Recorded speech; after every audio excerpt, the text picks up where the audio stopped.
Y oremos todos por ella, por favor. Señor y Padre nuestro, yo sé que tú estás aquí, Señor. Sé que tú te mueves, Señor, en medio de la alabanza de tu pueblo. Y te hemos alabado y te hemos adorado, Señor. Y sé que tú, Señor, quieres moverte hoy con poder y autoridad. Y en este momento, Señor, tú sabes que tu hija Ana te necesita, Señor. El dolor, Señor, ha hecho de su cuerpo, Señor, que esté débil. Y yo te pido, Padre, en esta mañana que tú vengas con ese poder y esa autoridad y tú la sanes, quites todo dolor en el nombre de Jesús. Nosotros la declaramos sana en el nombre de Jesús y todo dolor se va en el nombre de Jesús. Y ella, Señor, se recompone y tú traes fuerzas nuevas, Señor. Esas fuerzas como las del búfalo, Señor. Yo sé que ella a su edad, Señor, y por su vida se ha desgastado, Señor. Pero tú todo lo haces nuevo, oh Dios. Y nosotros creemos, Señor, en tus milagros. Y sabemos, Señor, que tu sangre es poderosa. Porque tú ahí en la cruz del Calvario, Señor, diste hasta la última gota de tu sangre, Señor, por nosotros. Libérala, Señor.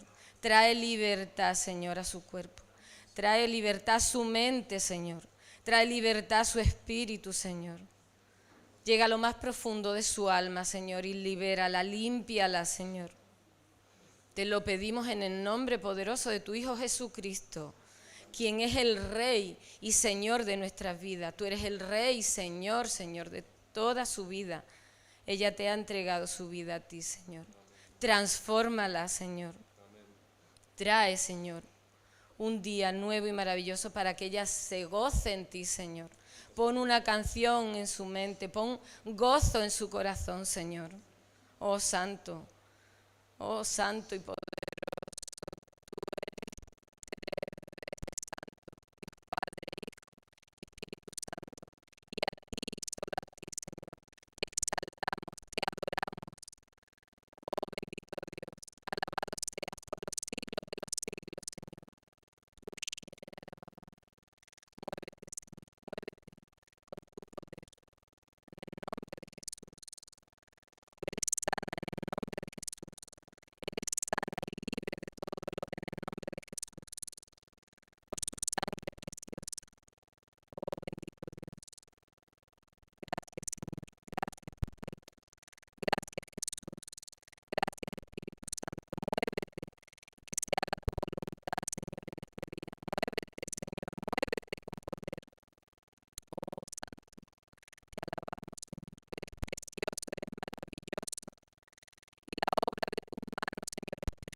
Hemos cantado, y lo hemos hecho durante un rato, que el nombre de Jesús, como dice el texto en en Filipenses 2,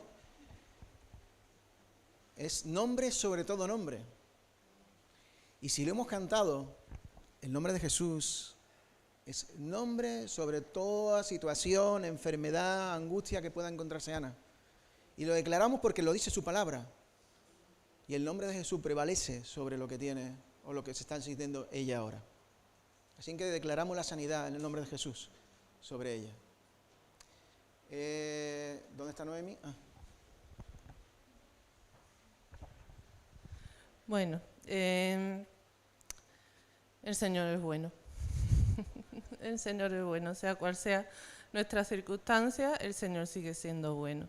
¿Vale? Esta semana retomamos algo que yo creo que, bueno, por lo menos yo tengo muchas ganas de volver a retomar, que es nuestro mercadillo, ¿vale? Ahí hace ya más de 3 meses que hicimos el último mercadillo, entonces esta semana, el sábado, tenemos de nuevo nuestro mercadillo, volveremos a tomar contacto con las personas con las que estábamos predicándole el Evangelio. vuelvo a decir lo mismo de siempre. No sé si me hago cansina o no, pero yo lo vuelvo a repetir. Hacen falta más. Y durante toda la semana, aunque veis que ahí más o menos está la ropa colocada, pero hacen falta manos. Estamos en un lugar nuevo, tenemos que encontrar la nueva ubicación para ponerla ahí durante esta semana. Y el sábado, que imagino que será, bueno, ya pondremos la hora por el WhatsApp, sobre 9 más o menos, es cuando estábamos quedando. Hacen falta manos, ¿vale? Entonces todos los que podáis os ponéis en contacto o con Azucena o conmigo para esta semana también estar preparando todas las cosas y el sábado estar aquí en el mercadillo, ¿vale? Y el día 4 de julio por la tarde tienen los jóvenes una reunión, pero sí es importante que estemos todos orando, ¿vale? Creo que van a quedar creyentes. Vamos a estar orando, ¿vale? Por esa reunión de jóvenes, que ahí el Señor toque el corazón de los jóvenes también, ¿vale? Gracias, Noemi. Antes de seguir, mirad, nosotros nos sentimos una familia y sentimos que esta es nuestra casa. Y a los que nos estáis visitando en esta mañana, queremos haceros partícipe de esta casa y de esta familia. Así que,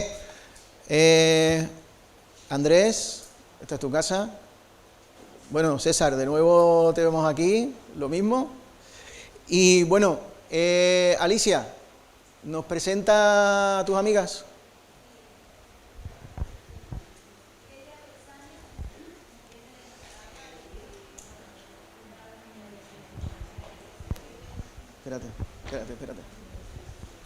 Espérate que no.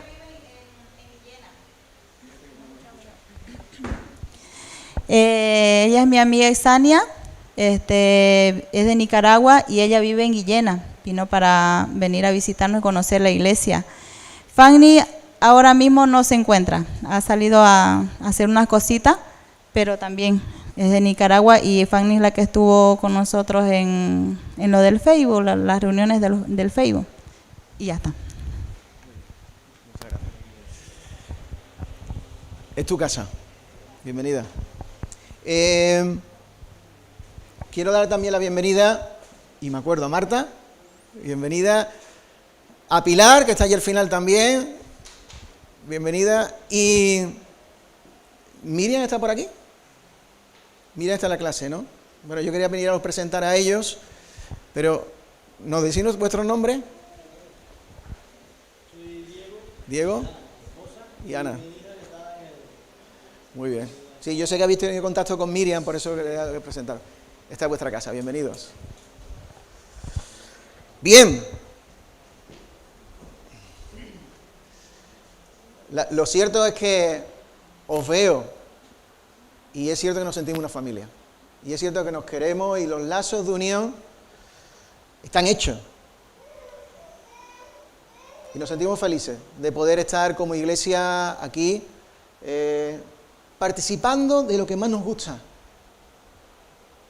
Y es estar reunidos alrededor de la presencia del Señor. Es darle el honor a Él y la gloria a Él. Así que, sin más, me gustaría ir a la palabra en esta mañana. Eso sí, antes recordar lo que ha dicho Noemi. Y el mercadillo va a ser una oportunidad grande. Yo creo que hay mucha gente expectante de nuevo a que empezáramos el mercadillo. Os animo de verdad a que podáis participar de esta actividad, a que os sentáis útiles de esta manera. Muchas veces, aunque hay un esfuerzo, muchas veces se recibe mucho más del trabajo que se da. Y si no, yo os llevaré el sábado que viene por la mañana a conocer a nuestra amiga Filomena y estar con ella un ratito, porque ella contagia ese gozo y esa alegría cuando también la ayudamos como iglesia. Y el día 4, importante. Va a haber un evento importante en este lugar. Ya han confirmado bastantes personas que no conocen al Señor, bastantes jóvenes que van a asistir a ese evento. Y yo os digo una cosa, ese, como dije la semana pasada, es el comienzo de algo nuevo. Y como ese comienzo hay que orar. Y como ese comienzo hay que pedir al Señor que lo levante, lo fortalezca, para que esa obra crezca con los jóvenes tan necesitados por la presión que están viviendo hoy en día la sociedad, con nuestra sociedad. Sin más, ya me paso a los anuncios y no me sigo a los anuncios, a la predicación y no me sigo enrollando. Bien, vamos a orar un momentito. Señor, en esta mañana necesitamos que tú nos hables. Necesitamos comer, Señor, y la mejor comida es la que tú traes a nuestras vidas, Señor. Y necesitamos que tú hablas la palabra y nos des, Señor, el banquete que necesita nuestra alma y nuestro espíritu. Habla, Señor, a cada corazón, empezando con el mío. Señor, rompe todo lo que haya en la mente, estructura, Señor, como hablábamos el domingo pasado, para que esa palabra, Señor, entre como un caudal de un río, Señor, por tu espíritu. Y, Señor, queremos hacer, no solo conocerla, escucharla, sino hacernos hacedores de ella, Señor, también. Habla tú, Señor, porque necesitamos que sea tu Espíritu Santo el que nos hable en esta mañana. En el nombre del Señor Jesús. Amén. Mirad, voy a hablar de algo que normalmente, y os conozco, os lo saltáis cuando estamos leyendo la Biblia. O nos lo saltamos cuando estamos leyendo la Biblia.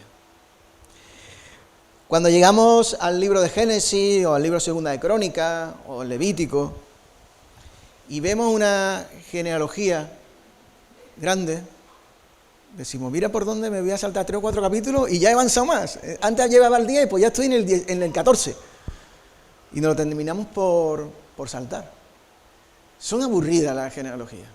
Es el hijo de tal, y tuvo a tal, y después tal, y después tal, y así 3 y 4 capítulos. ¿Y si el Señor te quiere hablar esta mañana con una de esas genealogías? ¿Y si leyendo el hijo de tal, el Señor toca nuestros corazones? Sería tremendo, ¿no? Lo que nos solemos saltar normalmente leyendo, ¿hoy el Señor lo puede hablar? Claro que sí. Dice la palabra que toda escritura es inspirada por Dios. Dice todo menos la genealogía. Dice toda escritura. Bueno, vosotros sabéis que yo ya he cogido alguna de esas genealogías, hemos visto alguna cosa, incluso la que vamos a hablar hoy, ya también algo hemos hablado. Pero sabéis, cuando uno quiere más y quiere recibir más de la palabra y le dice, Señor, quiero que me hables, aunque sea una genealogía, pero háblame. Quiero ver qué tú tienes para mí ahí. El Señor te abre la mente y el entendimiento y te da revelación sobre su palabra. Y te dice, mira, tómalo, es para ti. ¿Me has pedido comida? Ahí está la comida. Y eso es lo que tenemos hoy. Y no solo hoy, si Dios quiere será una serie, una genealogía. El San Antonio se está volviendo loco. Una serie al menos de 2 semanas sobre esta genealogía. Vamos a Mateo capítulo 1.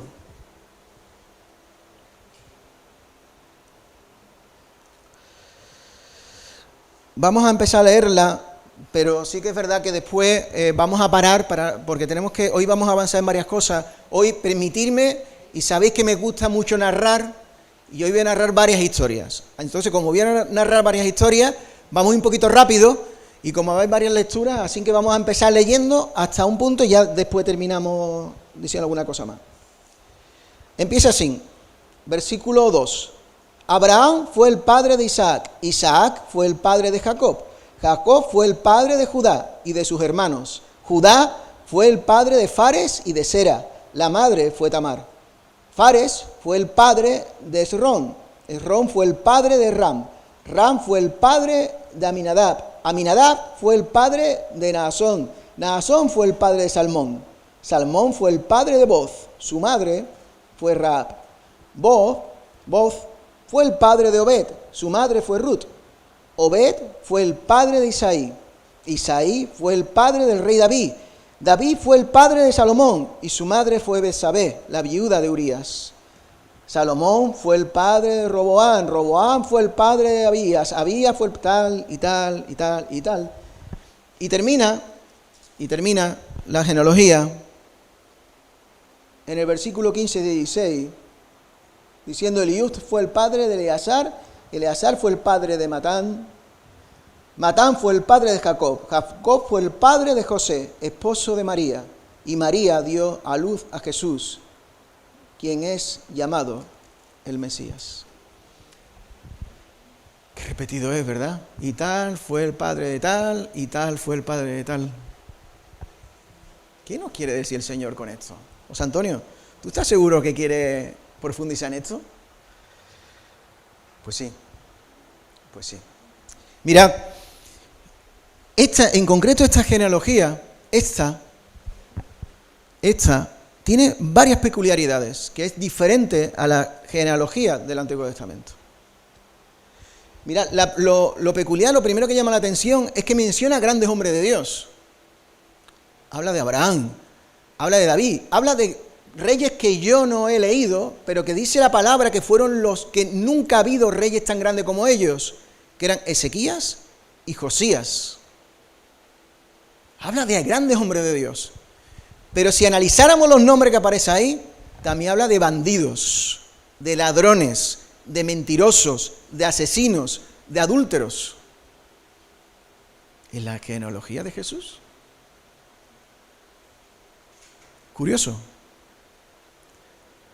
Pero no solo eso, fijaros también que en esta genealogía también aparece personas de otros países, y no solo eran hebreas. Amonitas, cananeas, filisteos, aparecen ahí sus nombres. En un estudio lo podríamos analizar. Hoy no es un estudio, es una predicación. Pero también aparecen sus nombres. Pero hay una cosa que me llama mucho la atención en este pasaje, que rompe con toda la demás genealogía del Antiguo Testamento. ¿Sabéis qué es? En prácticamente ninguna genealogía del Antiguo Testamento se menciona a una mujer. Prácticamente en casi ninguna. No lo puedo decir a ciencia cierta que haya alguna, pero a un 90 y con tantos %, la mayoría que conozco, no se menciona a la mujer. ¿Por qué? Porque al hebreo, al judío, la referencia que tenía siempre era el padre de la familia. Pero en esta aparecen 5 mujeres. 5 mujeres. ¿Es casualidad que aparezcan 5 mujeres? ¿Es casualidad que aparezcan 5 mujeres? ¿O da la casualidad de que, mira, escribiendo Mateo, se le ha ocurrido poner esos nombres? No, que va. Os aseguro que cada una de esas mujeres tiene una enseñanza profunda para nuestras vidas. ¿Y quién son? Vamos a darle un carácter divertido ahora. Una vez lo hicimos, hace muchos años en la iglesia, esto mismo que voy a hacer ahora, pero lo vamos a hacer gráficamente. La primera mujer que se menciona en este pasaje es Tamar. Tamar, ¿me pones la foto? Tamar, la vida, que ahora hablaremos un poquito de cuál es la vida de Tamar, la vamos a asemejar a alguna película. La vamos a asemejar a algo que recordemos. Yo no sé, creo que lo mismo no tenéis muy fresca la vida de Tamar. No tenéis muy fresca la vida de Tamar. Pero Tamar podía ser perfectamente la vida de la viuda negra. Tamar perfectamente puede ser la vida de la viuda negra, o pertenecer a un gran culebrón. Pertenecer, como decíamos en nuestro tiempo, hace los años 90, 80, a un culebrón venezolano. Pertenecer a un culebrón. ¿Cuál era el culebrón más grande que había en España entonces? Falcon Crest. La vida de Tamar es digna de Falcon Crest, y ahora lo vais a ver. Segundo personaje, segunda mujer que aparece en ese pasaje, Rahab. Mira, es esta historia. Sinceramente, Rahab es Pretty Woman. Es la historia de Pretty Woman. Tercer personaje que aparece en la historia, Ruth. Yo no sé quién ha visto esa película, My Fair Lady, es una película de las mayores ganadoras de Oscar de la historia. Pero la semana que viene, si Dios quiere, veremos esto. Ruth puede tener mucho que ver con la historia de My Fair Lady. Mucho que ver con una mujer pobre, sin ningún tipo de cultura prácticamente, y es llevada por un hombre más mayor a ser una gran señora. Siguiente, Betsabé, instinto básico. Esto está claro. Bueno, estamos en las películas de los años 90, entender 80, que es mi generación, pero está claro que Betsabé sería, y aquí tenemos a un David estilo con la cara de Michael Douglas, y la última María, que María es evidente qué película sería, la historia más grande jamás contada. Esas películas nos pueden hacer una idea de cada una de esas vidas. Cada una de esas vidas tiene mucho vivido y mucho para enseñar. Dejarme contaros muy ligeramente, porque en verdad no quiero profundizar tanto en la vida de Tamar. No me gustaría profundizar tanto en la vida de Tamar como en la vida de Rahab en esta mañana, y espero que lleguemos, así que voy a intentar ir un poquito rápido en la vida de Tamar y contároslas en esta mañana. La vida de Tamar aparece en Génesis 38. Léelos en casa, el capítulo entero. Y fijaros si es importante, porque el enunciado del capítulo pone Judá y Tamar. Y habla de otras muchas cosas el capítulo, pero la importancia que se le da a Tamar en esta historia. Mirad, Jacob tuvo 12 hijos, como lo sabemos, todos lo sabemos. Y en esta genealogía aparece, bueno, en todas, que el primogénito, el que llevaba la descendencia, esa primogenitura de Jacob, era Judá. Yo tengo una pregunta. ¿Era Judá el primero de los hijos, el primogénito realmente de Jacob?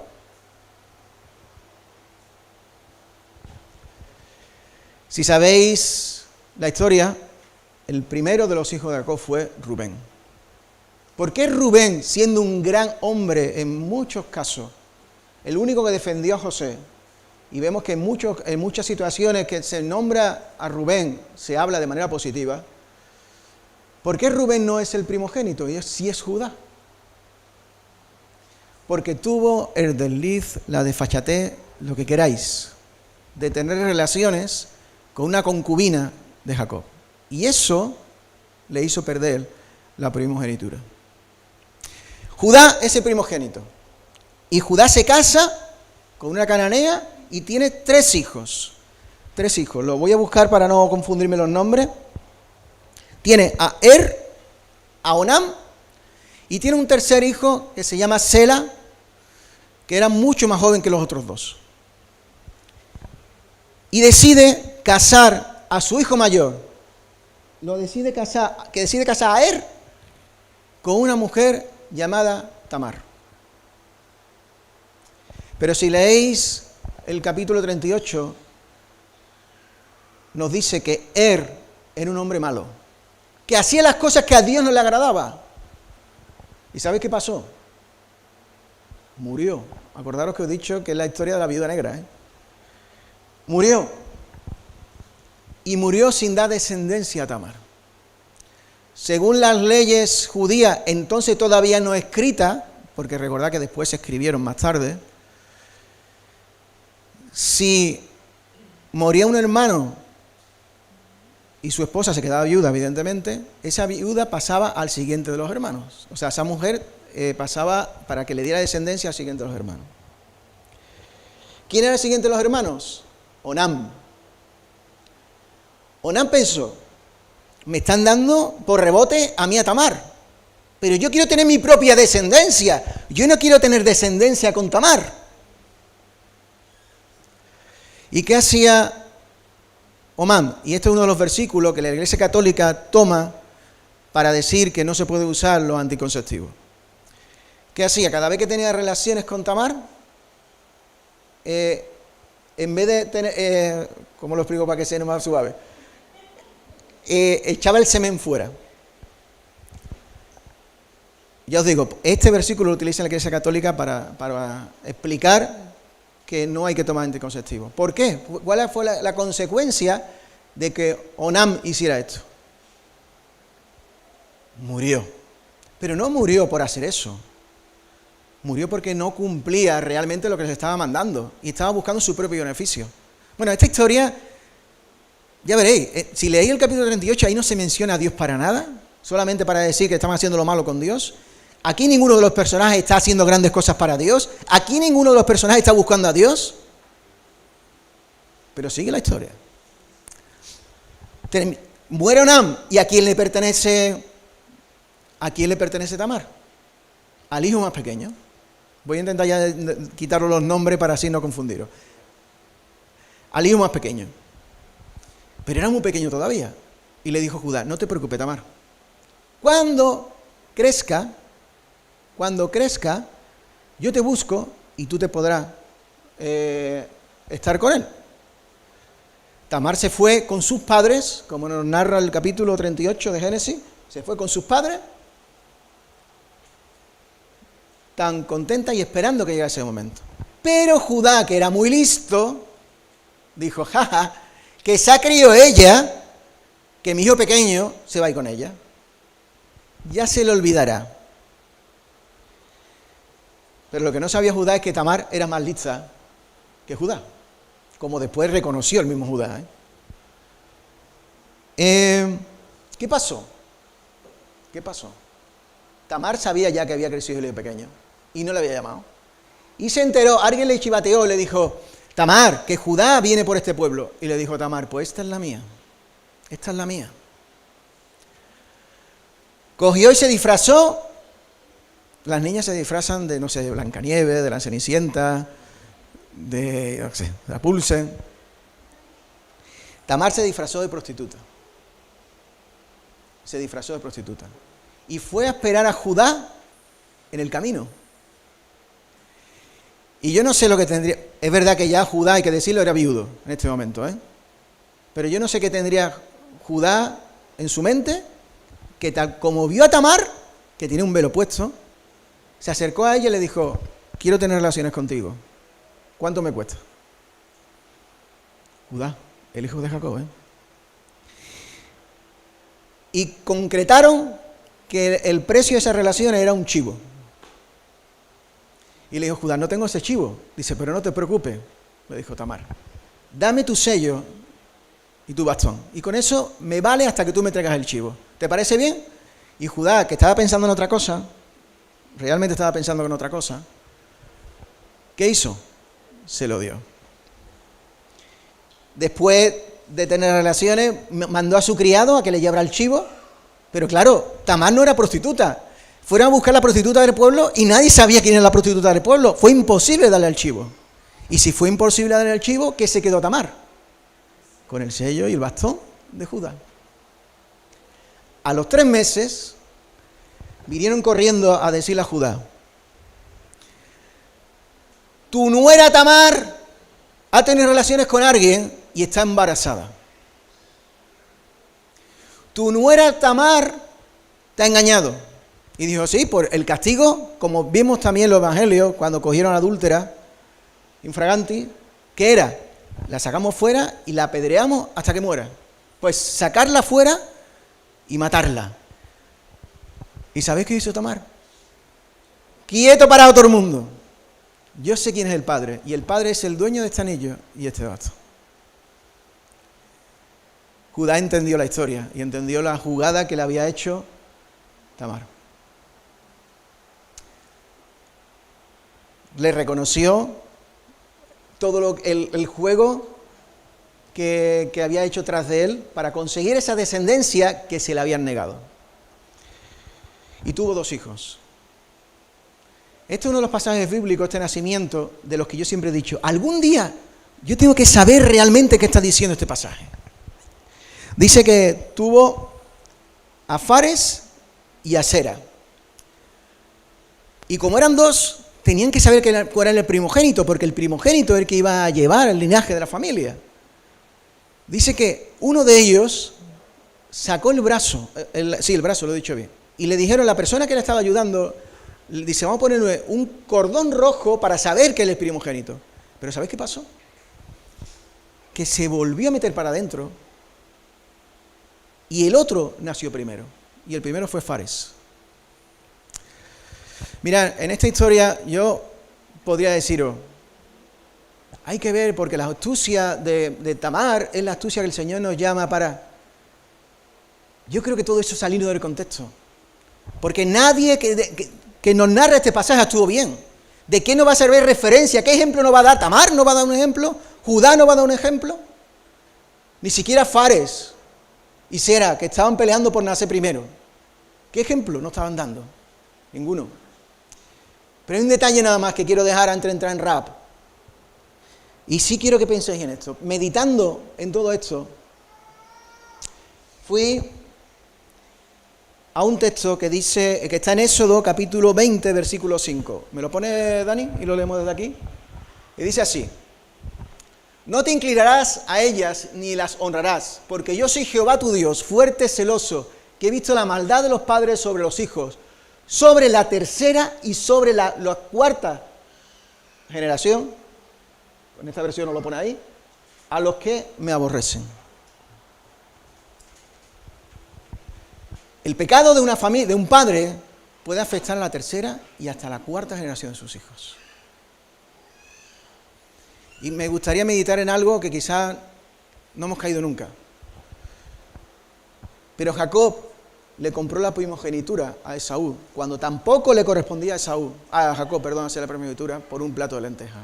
¿Sabéis qué pasó? Sin contar la historia, porque ya hay muchas historias que contar. ¿Sabéis qué pasó en ese momento? Que empezó una enemistad entre los dos hermanos, que no se solucionó hasta el final de la vida de los dos. Jacob es el único personaje bíblico que Dios le cambia el nombre, le pone Israel y le sigue llamando Jacob. Fijaros el detalle, ¿eh? Pero sí que es verdad que si empezamos a tirar de las genealogías después de Jacob, vemos el desorden en las tres siguientes. Vemos como Rubén, que le pertenecía a ser el siguiente, no fue. Vemos como Judá, que era el que le correspondía, aunque tuvo hijos, ninguno de sus hijos pudieron traer esa descendencia. Y para colmo, la tercera, 2 bebés que todavía no habían nacido y se estaban luchando para ver quién era el primero. Las consecuencias de nuestros errores con nuestras generaciones. Yo sé que tú amas tu familia. Yo sé que tú amas a tus hijos. Yo sé que tú amas tu casa. Pues esa es la primera razón para seguir a Dios con toda tu fuerza, con todo tu corazón y con toda tu alma. Porque si lo haces correcto, el Señor va a bendecir tu familia.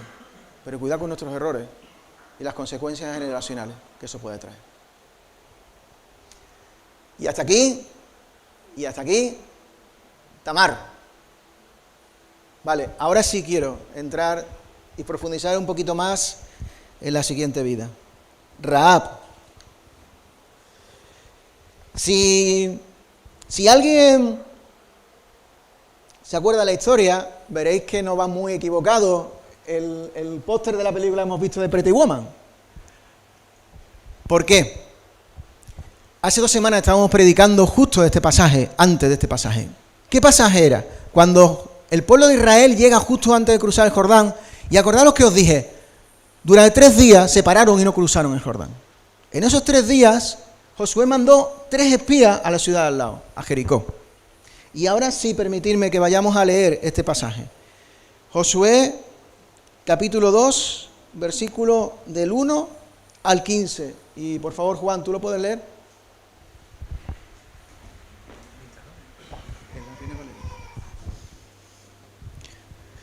Josué, hijo de Nun, envió desde Sitín 2 espías secretamente, diciéndoles: andad a reconocer la tierra y a Jericó. Y ellos fueron y entraron en casa de una ramera, que se llamaba Rahab, y posaron allí. Y fue dado aviso al rey de Jericó, diciendo: he aquí que hombres de los hijos de Israel han venido aquí esta noche para espiar la tierra. Entonces el rey de Jericó envió a decir a Rahab: saca a los hombres que han venido a ti y han entrado a tu casa, porque han venido para espiar toda la tierra. Pero la mujer había tomado a los 2 hombres y los había escondido. Y dijo: es verdad que unos hombres vinieron a mí, pero no supe de dónde eran. Y cuando se iban a cerrar la puerta, siendo ya oscuro, esos hombres salieron, y no sé a dónde han ido. Seguidlos aprisa y los alcanzaréis. Mas ella los había hecho subir al terrado y los había escondido entre los manojos de lino que tenía puestos en el terrado. Y los hombres fueron tras ellos por el camino del Jordán hasta los vados. Y la puerta fue cerrada después de que salieron los perseguidores. Antes que ellos se durmiesen, ella subió al terrado y les dijo: sé que Jehová os ha dado esta tierra, porque el temor de vosotros ha caído sobre nosotros. Y todos los moradores del país ya han desmayado por causa de vosotros. Porque hemos oído que Jehová hizo secar las aguas del Mar Rojo delante de vosotros cuando salisteis de Egipto. Y lo que habéis hecho a los 2 reyes de los amorreos que estaban al otro lado del Jordán, a Serón y a Og, a los cuales habéis destruido. Oyendo esto, ha desmayado nuestro corazón, ni ha quedado más aliento en hombre alguno por causa de vosotros, porque Jehová vuestro Dios es Dios arriba en los cielos y abajo en la tierra. Os ruego pues ahora que me juréis por Jehová, que como he hecho misericordia con vosotros, así la haréis vosotros con la casa de mi padre, de la cual me daréis una señal segura, y que salvaréis la vida a mi padre y a mi madre, a mis hermanos y hermanas, y a todo lo que es suyo, y que libraréis nuestras vidas de la muerte. Ellos le respondieron: nuestra vida responderá por la vuestra, si no denunciaréis este asunto nuestro. Y cuando Jehová nos haya dado la tierra, nosotros haremos contigo misericordia y verdad.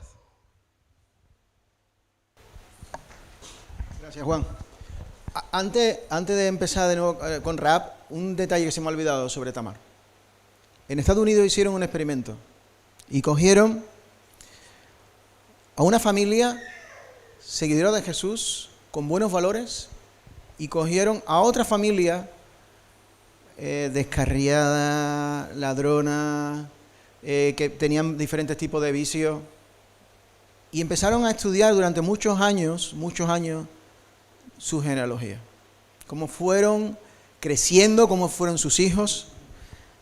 Cuando terminaron y pasaron una buena cantidad de años, se dieron cuenta que la primera familia, sus hijos, la mayoría eran universitarios, la mayoría seguían los caminos del Señor.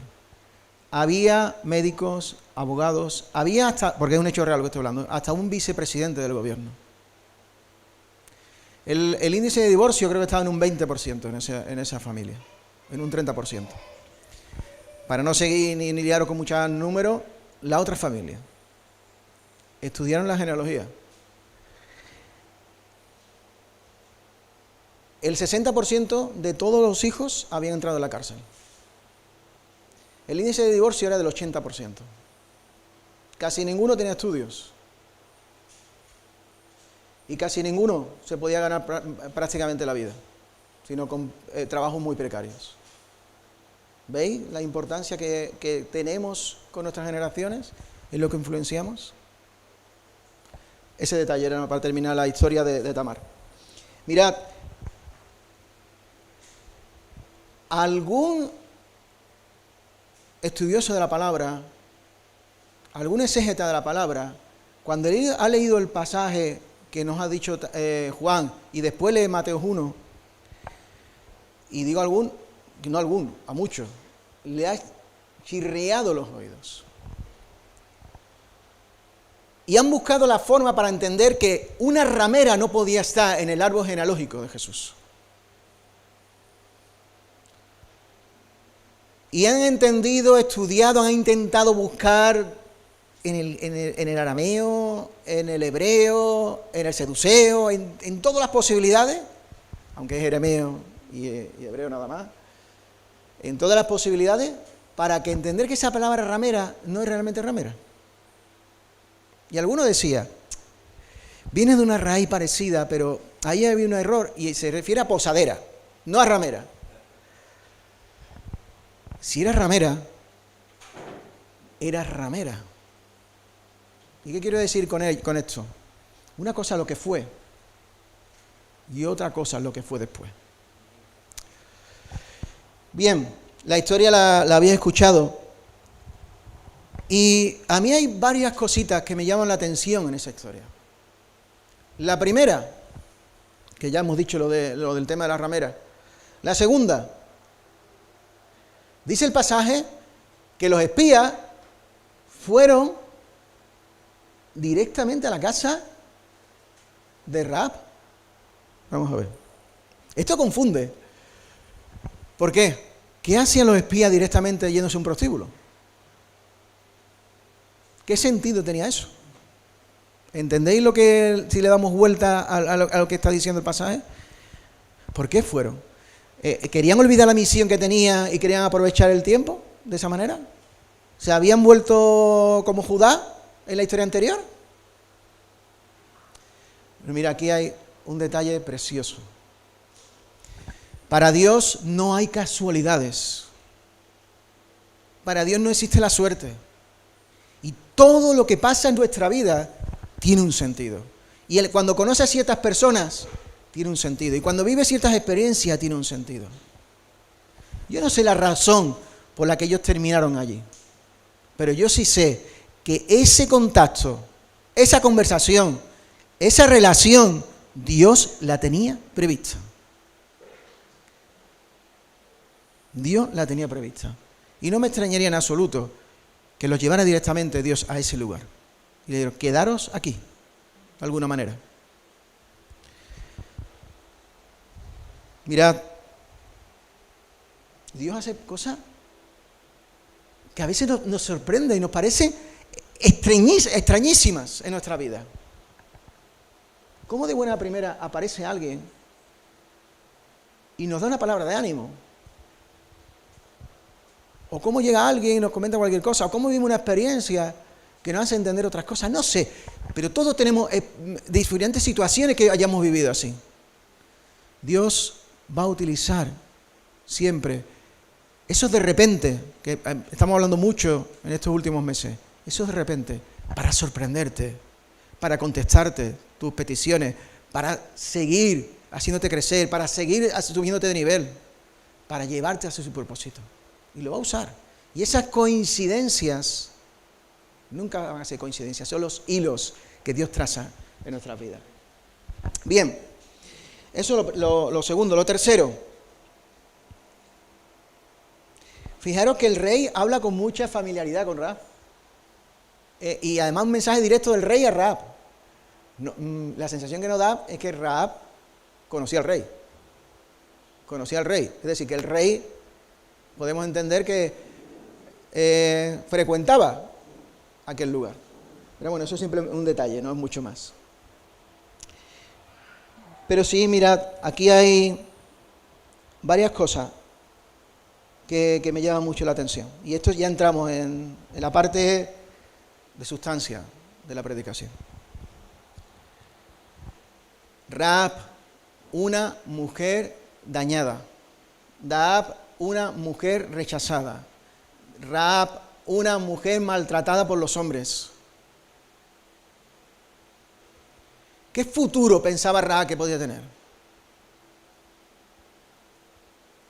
¿Cuántas heridas tenía que tener en su alma Rahab? Una prostituta. Y vio llegar los dos espías. Y no tuvo problema de abrirle la puerta a los dos espías, que entraran en su casa y cerrar la puerta a lo que había en su casa. Los espías traían el mensaje de Dios para ella. Por eso digo lo de las casualidades. Traían un propósito para ella. Y ella lo tuvo muy claro. Entró los espías, cerró la puerta a todo lo que estaba viviendo anteriormente. Llegó el mensaje para ella de Dios y decidió no seguir con lo que estaba viviendo. No seguir con sus tareas, con su vida de ramera. No seguir a la que la siguieran maltratando, participando de todo lo que participara en aquel tiempo. Ella cerró la puerta a todo eso y tuvo muy claro a quién abrió la puerta. Y tuvo muy claro a quién abrió la puerta. ¿Y sabéis qué pasó? Mirad, es interesante Porque llegaron los soldados, los enviados del rey, y tuvo muy claro a quién decidió seguir. Y tuvo muy claro quién era para ella lo importante. Ella podía haber pensado, como se enteren el rey que yo estoy guardando a los espías, el rey me mata. A mí y a mi casa. Ella tuvo miedo. No, porque tenía claro que estaba siguiendo. Tenía claro cuál era su propósito. Ella podía haber dicho, imaginaros, hablando en fuerte, no están aquí, pero si te vas fuera corriendo que se van. Como señalando diciendo, están arriba, pero no así, sino hablaba como para engañar a los espías. Tampoco. Ella decidió seguir a Dios, al riesgo que le costara, daba igual. Y es interesante, es muy interesante lo que viene ahora, ya que nos queda poquito de la predicación. Dice el pasaje que Rahab había oído quién era Dios. Rahab había oído quién era Dios. ¿Qué significa eso? Yo me imagino a los hombres llegando a ese prostíbulo y hablando lo que había pasado en Egipto, cómo ese Dios había hecho esos milagros y cómo Rahab se estaba enterando. Y cómo esos prodigios, esas plagas, ese mar rojo abierto, y Rahab se estaba enterando.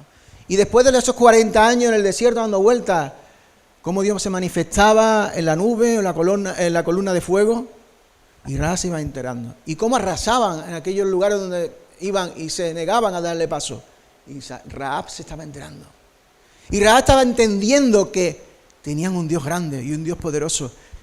Pero hasta ese momento ella solo había oído. Solo había oído. Cuando llegaron los espías, fue la oportunidad para decirle, Rahab, tú has creído en mí, pero te doy la posibilidad ahora de seguirme. Cierra la puerta, como he dicho antes, y sígueme. La fe de Rahab fue decir, sí, yo decido seguir a Dios. Yo decido ir con el pueblo de Dios. Yo decido ir conforme a los propósitos de Dios y los mandatos de Dios. Y es lo que llevó a práctica. Y fijaros qué interesante también. ¿Y qué pasó con los espías? Los espías se marcharon y su misión, ¿la habían cumplido o no la habían cumplido? ¿El propósito con que había ido Jericó estaba culminado o no? ¿Sabéis? Es tremendo lo que os voy a decir ahora. ¿Sabéis por qué no entró 40 años antes el pueblo de Israel en Canaán, en la tierra prometida? Porque tuvieron miedo de entrar en la tierra prometida, porque de los 12 espías, 10 tuvieron miedo. Y ese miedo contagió a todo el pueblo de Israel. ¿Sabéis qué pasa ahora? Que se enteraron los espías y les fue suficiente. Que ahora el miedo lo tenían los habitantes de Canaán, del pueblo de Dios, que se acercaba a ellos. Ahora no era el pueblo de Dios quien tenía miedo. Tenía miedo los cananeos, los que habitaban en esa tierra, de lo que Dios era y Dios podía hacer. Con eso era más que suficiente. El temor lo tenía el enemigo. Y lo tenía el enemigo porque sabía el poder y la grandeza de Dios. ¿De qué vas a tener miedo tú? Si tienes al Dios Todopoderoso, al Creador del universo, al que lo controla todo en tu vida. Que tengan miedo los que no lo siguen. Que tengan miedo los que quieran ir en contra de ellos. Pero tú, ¿de qué vas a tener temor? Y me gustaría terminar con el final. Gerson, ¿te vienes para acá al piano? Terminando con la historia de Rahab. Una prostituta una ramera que aparece en la genealogía de Jesús. La historia continúa y dicen algunas tradiciones hebreas, que no sabemos si es verdad, judías, que no sabemos si es verdad, que uno de esos dos espías, que se llama Salmón, se enamoró de ella. Y con el tiempo, conforme Rahab se fue adaptando al pueblo hebreo, a vivir en el pueblo hebreo, se casaron y tuvieron descendencia. ¿Y cuál fue su hijo? Booz. Este para la semana que viene. Pero fijaros, no sabemos si fue así, si lo conoció después en el pueblo, no lo sabemos. No lo sabemos. Pero eso que había añorado, y que estoy seguro que ella había añorado, por lo que se había sentido mal, por eso que en su interior necesitaba sentirse amada, querida, apreciada, necesitaba sentir el sentido de su vida, la llenura de su vida, el buscar el porqué de su vida. Nada más que empezó a seguir los caminos de Dios, con el pueblo de Dios, Dios se lo dio, no solo amándola con la identidad que Él trae, sino dándote también un marido y una familia. Pero es más, Rahab dijo, ojo Señor, yo quiero seguirte, yo me voy a arriesgar la vida por ti, pero yo quiero algo para mí, quiero que me concedas algo. ¿Sabéis qué fue? Quiero que en mi casa, mis padres, mis hermanos y mi familia no mueran en la invasión del pueblo de Israel. Quiero que tengan la salvación, que tú traigas la salvación a ellos. Fijaros, si acordáis la historia de Tamar y la de Rahab ahora, ¿qué diferencia? Ella intercedió por su familia. Ella luchó por su familia. Si vemos la genealogía a partir de ahora de Rahab, que no la vamos a ver, de una prostituta, vemos que eran hombres, derechos, serios, con negocio, con dinero, hasta terminar poco después en el rey David. Ella decidió que su familia con ella seguirían al Señor. Decidió que su familia con ella seguirían al Señor. No solo la salvación es para ti, tu casa también necesita del Señor. Tus padres necesitan del Señor. Tus hermanos necesitan del Señor. Ora, intercede, lucha por tu familia. Pero fijaros que una ramera, que una prostituta, aparece en Mateo 1, pero no solo aparece en Mateo 1. En dos nuevos pasajes del Nuevo Testamento se menciona a Rahab. En el primero, y rompiendo otra vez cánones, en la galería de los hombres de la fe. Pero si una mujer, bueno, en la galería de los hombres de la fe de Hebreos 11. Hebreos 11, ¿me lo pones, Dani? Versículo 31. Dice, por fe Rahab la ramera no pereció juntamente con los incrédulos, habiendo recibido a los espías. ¿Sabéis qué está diciendo ese pasaje? Rahab creyó y sabía quién era Dios. Pero eso no era suficiente. Saber quién es Dios no es suficiente para tener la salvación.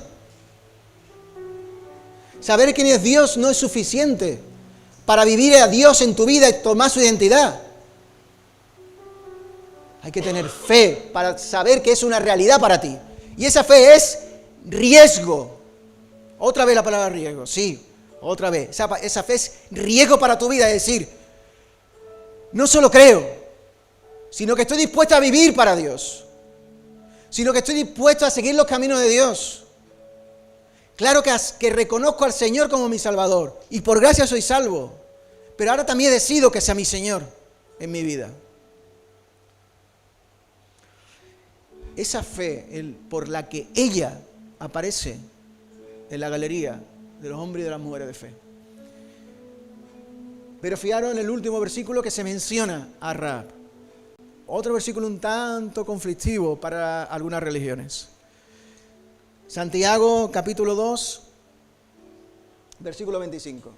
Asimismo también Rahab la ramera no fue justificada por obras cuando recibió los mensajeros y los echó fuera por otro camino. Esto es un versículo que los testigos de Jehová, los católicos, bueno, este pasaje utilizan para decir que somos salvos por fe y por obras. Nosotros sabemos que somos salvos por fe y por la gracia de Dios. Pero lo que sí nos está diciendo ese pasaje, si lo analizamos, es que si tú crees y eso no te lleva a hacer una fe que te arriesgue, que te lleve a dar sus frutos, que te conduzca en los caminos que Dios quiere, perdóname, tú no eres salvo, tú solo crees. Tú solo crees. Y fijaros lo que dice ese pasaje, que quizá nadie se ha dado cuenta. No fue justificada por obras cuando recibió a los espías, a los mensajeros. Dios traía un mensaje para esa mujer. Por eso digo que no fue casualidad que fueron a esa casa. Dios utilizó a dos hombres para un mensaje para esa mujer. Dios quería a esa mujer para su pueblo. Dios quería a esa mujer con un propósito. Mira, hoy te podrás sentir que no vales. Que hay muchas cosas en tu vida que te gustaría quitar y que todavía estás viviendo. Que te encuentras vacío, vacía. Que cuándo vas a superar esto o aquello. Pero Dios trae un mensaje para ti hoy y te dice que te ama, que creas en Él, que creas en Él. Ese Dios de milagros, ese Dios que hace grandes cosas. Pero tú estás viendo en muchas personas que hay aquí cuál es el verdadero milagro de Dios. Las vidas transformadas, cambiadas. Personas que estaban como tú y que ahora tienen un sentido al por qué vivir. Ahora tienen un por qué vivir. Ahora saben y se sienten amados. Ese era el mensaje que trajo Dios a Rahab. Y utilizó, bueno que sí utilizó a una ramera. Termino con una historia que escuché esta semana, que es real, y me llamó mucho la atención. Un testimonio de una mujer, una muchacha que se había criado en una iglesia en un pueblecito de Estados Unidos. Esta historia es muy repetida, pero por eso no quiere decir que el Señor no va a hablar con ella hoy. Estando en ese pueblecito de Estados Unidos, entendió que ya era hora de cambiar. Porque sí, en la iglesia cantaba muy bien, actuaba muy bien. Ella quería más, no conformarse a ese pueblecito. Y decidió ir a probar suerte a una gran ciudad para hacerse cantante o hacerse actriz de cine. Por cierto, si os acordáis Pretty Woman, es la misma razón de Julia Roberts. Cuando llegó a la ciudad de Nueva York, encontró un trabajo de camarera. No conseguía entrar en ningún estudio, en ningún lado para grabar, nadie le quería escuchar en lo que ella realmente fue a Nueva York. Pero un día, estando de camarera, se acercó un hombre y le dijo: te doy $150 si te acuestas conmigo esta noche. Ella lo pensó rápidamente, dijo: bueno, son $150 que voy ahorrando para mi sueño. Ya estoy más cerca de conseguir mi disco. Y aceptó. A los pocos días, ese mismo hombre trajo a otros hombres. Y a estos hombres no le dieron $150, le dijeron: te damos $300 si te acuestas con nosotros, si tienes relaciones con nosotros. Y fue uno, y otro, y otro, y otro, y así sucesivamente. ¿Qué produjo? Ella decía: no pasa nada, sigo ahorrando dinero. pero se dio cuenta que esto la estaba llevando a beber más de la cuenta, a consumir drogas más de la cuenta, a juntarse con gente que no debería juntarse. Y de buenas a primeras, perdió el trabajo. Y 3